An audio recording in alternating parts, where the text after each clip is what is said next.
July August বিপ্লবের মাধ্যমে একটি দ্বিতীয় স্বাধীনতা বা নতুন স্বাধীন বাংলাদেশ পেয়েছি, কিন্তু আসলেই স্বাধীন হয়েছে কিনা এটা সময় বলে দেবে।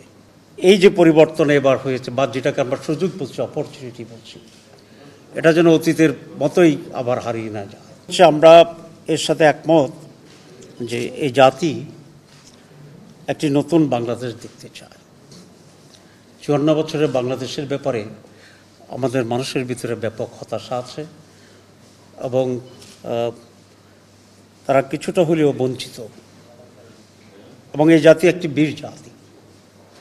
আমরা যখনই বঞ্চিত হয়েছি তার প্রতিবাদে প্রতিরোধ হয়েছে, মানুষ রক্ত এবং জীবন দিয়ে সেখানে পরিবর্তন এনেছে।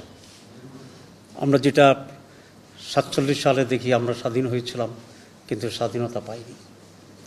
আমরা 71 সালে দীর্ঘ সংগ্রাম, লড়াই, যুদ্ধ করে শহীদ হয়ে স্বাধীনতা অর্জন করেছিলাম, কিন্তু স্বাধীন হইনি। আমরা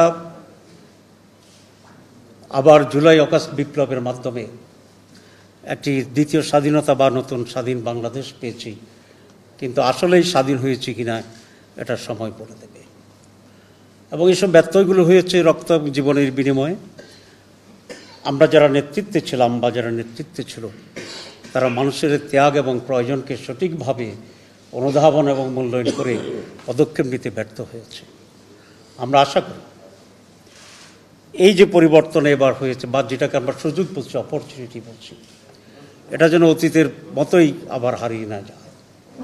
এবং সেই জন্যেই আমাদেরকে অনেক বেশি সাবধান হতে হবে, প্রয়োজনে কিছুটা খানিকটা কঠোর হতে হবে, এবং প্রয়োজনে মৌলিক বিষয়গুলোকে পরিবর্তনের জন্য, সংশোধনের জন্য সেইভাবেই ভূমিকা পালন করতে হবে।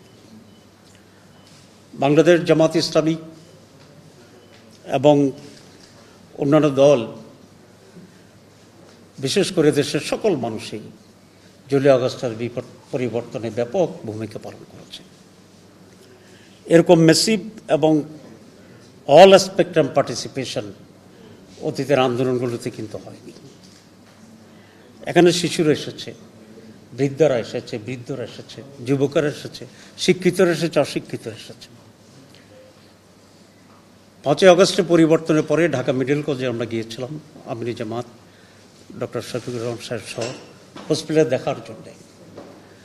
সেখানে 80% পঙ্গু এবং আহত ছিল ফেরিওয়ালা, রিক্সাওয়ালা, দিনমজুর, সাধারণ মানুষরা। আমি পার্সোনালি অবাক হয়েছে, আই ওয়াজ সারপ্রাইজড যে এই সাধারণ মানুষরা এই হারে এই আন্দোলনে অংশগ্রহণ করছে, ঝুঁকি নিয়েছে, স্যাক্রিফাইস করেছে। এটা কিন্তু পত্রপত্রিকায় ওই প্রপোর্শনটা আসেনি, কিন্তু প্র্যাকটিক্যালি গিয়ে দেখলাম যে সাধারণ মানুষরাই, গরিবেরাই, সাধারণ আয়ের মানুষেরাই এই আন্দোলনে ব্যাপক ভূমিকা পালন করছে। আমি তাদের প্রতি কৃতজ্ঞতা জানাই, শহীদদের আত্মার মাগফিরাত কামনা করি, এবং এখনও যারা বঞ্চিত, পঙ্গু এবং নানাভাবে নির্যাতিত আছে, আমি সরকারের কাছে দাবি জানাবো তাদেরকে যথাযথভাবে দেখার জন্যে।